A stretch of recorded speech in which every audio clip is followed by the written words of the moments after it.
What's up, guys? Welcome back to the Team Solemn Circus live video. On the left side here we have Spright going up against Tenpai on the right. Before we dive in, don't forget to like, comment, subscribe. We are going to be seeing a die roll here. No matter what, we're most likely going to be seeing Spright going to be having to force to go first. They do win the die roll, which I believe they choose to go first. So not even knowing that our opponent is playing the Tenpai deck. Tenpai Dragon being one of the best decks going second that we've had in a very long time. I don't know if the board of the Spright will be able to combat that. I mean, they do have a Fenrir here, which can be able to activate the effect, searching for another copy of itself.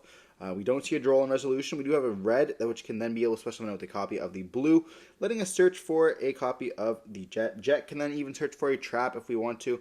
Can let us have multiple copies of Toad.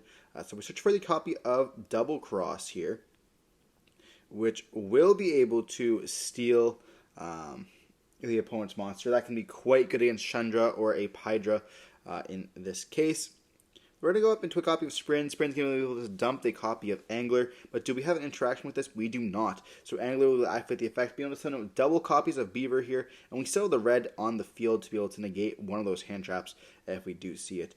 We're most likely going to be seeing a copy of Gigantic being overlaid, and then that's going to also leave the Sprint onto the field, which is going to have another form of interruption, being able to bounce back a opponent's monster if we see a Chandra being able to special summon itself out. And we see a Veiler being dropped on that copy of the Gigantic, not chaining red to this, almost as if, they're afraid of the Nibiru, which they did have in the hand. And we're most likely going to be seeing that going to be negated with the red, negating that copy of the Jet here. And they have an Imperm in chain too. Getting rid of all that. That is insane. We're going to be seeing a token summon out. Nib Imperm Veiler is quite good against the deck. And then we're going to be seeing a Sangen summoning, and our opponent just scoops it up, realizing they have already lost. That Tenpai is insane of a deck. I don't know what to say. It's just, unfortunately, the deck is too fair against other decks. The time of Spright is kind of over, and now it's time for Tenpai Dragon. Tenpai Dragon just is absolutely insane. Being able to go up into those monsters, not being able to activate the effects, if we have the field spell on the field. Now there's even lines where they go into the they go with the field spell on the field, they go into the level 10 before they even enter battle phase. So now they're unaffected during the main phase and the battle phase, and they're just able to OTK you through almost any of it. Now that is only with a certain hand they have to open, so it is not like they're doing that every single time. But even being not able to affect them during the main phase of 1, and then having some weird lines, you were a copy of Veiler, which can only be activated in the main phase, definitely hurts them when they go to the battle phase. We are going to be seeing the Tenpai player being forced to go first, and they're going to normal summon a copy of the Pydra. We don't see any, or Pydra here, my bad. We don't see any copy of Fenrir, which is going to be quite nice, and we do see an Ash, I believe, on the copy of the Pydra. They do have the Cross-Out Designator for this, which is going to let them summon out a copy of, or search for the copy of the Kaiman here. Then we are going to activate the effect of Chandra, so we don't even have to use the spell. This is going to let us go into a copy of Seal, which is very good against the Spright deck if we start with a summon out of a starter, like that, making sure that they don't have any level 2s. We are going to be seeing a copy of Swap Frog being activated, summoning itself out by dumping a copy of, I think that is the Ice Barrier there. I do want to apologize for the glare. Unfortunately, Locals is not always able to take the camera at a certain aspect. You have to put it on different tables there. So we're going to be seeing the Swap Frog as well as the Ice Barrier dump a copy of Swap Frog, and then searching for the spell, which reborns out the copy of the Ice Barrier. There, it takes a second to read that. I mean, bouncing this could be a good opportunity here, but we know we have a way to get to a level 2. We're going to see them activate the effect of the spell, which can then bring out the copy of the Mage. And will we see anything on this, or a copy of Totally Awesome being smacked down onto the field? Now, if our opponent doesn't know that we're going to go for a Toad, which we are going to be able to go do, that's going to be insane. Having a negate for this, being able to take that copy of the seals And we still have our normal, so we're going to be a normal something like a copy of a Beaver. Beaver can then activate the effect. Do we maybe have like a Veiler?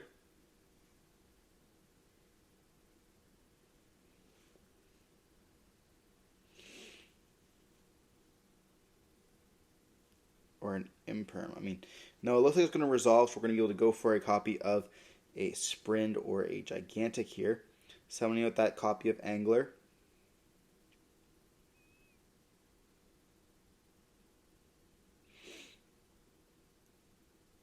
It is looking good for the Spright player. I mean, there was lots of different lines. We had a normal regardless, so maybe not shotgunning the seals, but not knowing they're going to go into a copy of Totally Awesome is definitely an issue there.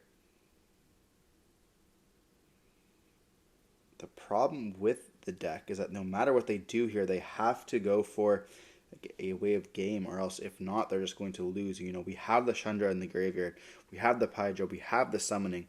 You know, all that means they have to get a Pydra onto the field, bringing out something else, which is going to have a body there. We're going to be going into a copy of Sprint. Sprint's going to send the Angler. Angler will be able to summon out a copy of the double Beavers.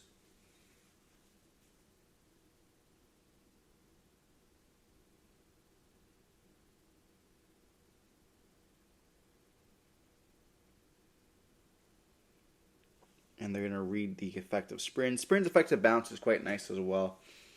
But we're going to go up into a Gigantic here. Gigantic can give us access to a copy of Carrot. They're going to chain the effect of Spheres here. I'm assuming to try to bounce that copy of Gigantic so that they can't trigger it. They're going to be chaining the copy of Toad, setting itself for cost. So I'm going to be assuming that is an Imperm, unless it's the Call with the Grave. In that case, it's going to be absolutely crazy there. So we're going to see Totally Awesome's effect's going to activate. We're not going to get the Seal's effect because it was negated. We get to add back. Or I guess it was tributed still, so we will get the effect. We're going to summon a copy of Phaedra here. Phaedra will be able to bring out a copy of the Pydra or the Chandra. And we do have a Ghost Ogre in the hand. We're going to see them summon a copy of the Chandra here. And they can't Ghost Ogre this, unfortunately.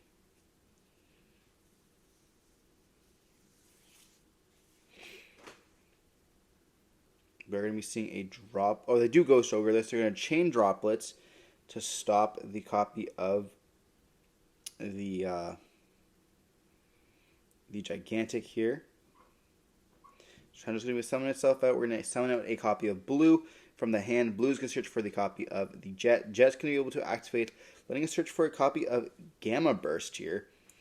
So trying to go for that OTK line. You know, they do have summoning as well as a copy of Chandra. So it is going to be quite difficult for them to break this board. It doesn't seem like it's very much, but it is quite nice.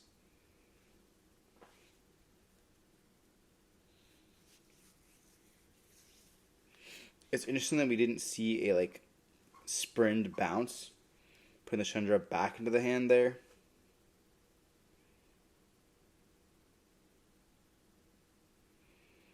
We're going to go for the Soul Sweeper. Soul Sweeper can banish that Chandra, but they still have the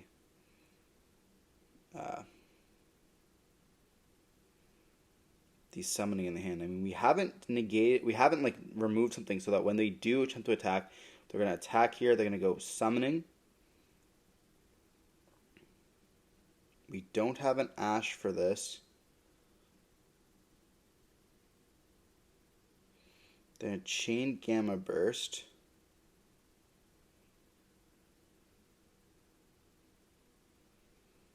Then they're Genroku, and they're going to summon a copy of Chandra in the hand here. Genroku's going to be able to activate its effect, summoning itself out. And now we have multiple bodies here protecting us. And we're going to be able to activate the effect of the Chandra as well.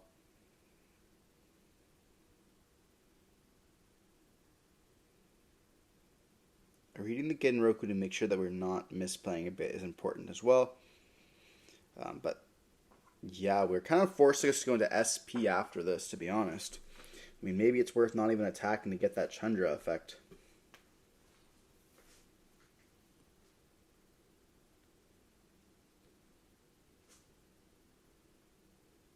We're going to see the Genroku go for a copy of Pydra.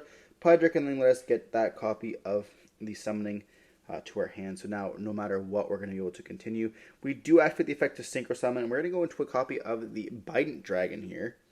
It looks like, or just a copy of Black Rose. Black Rose could just wipe the entire field.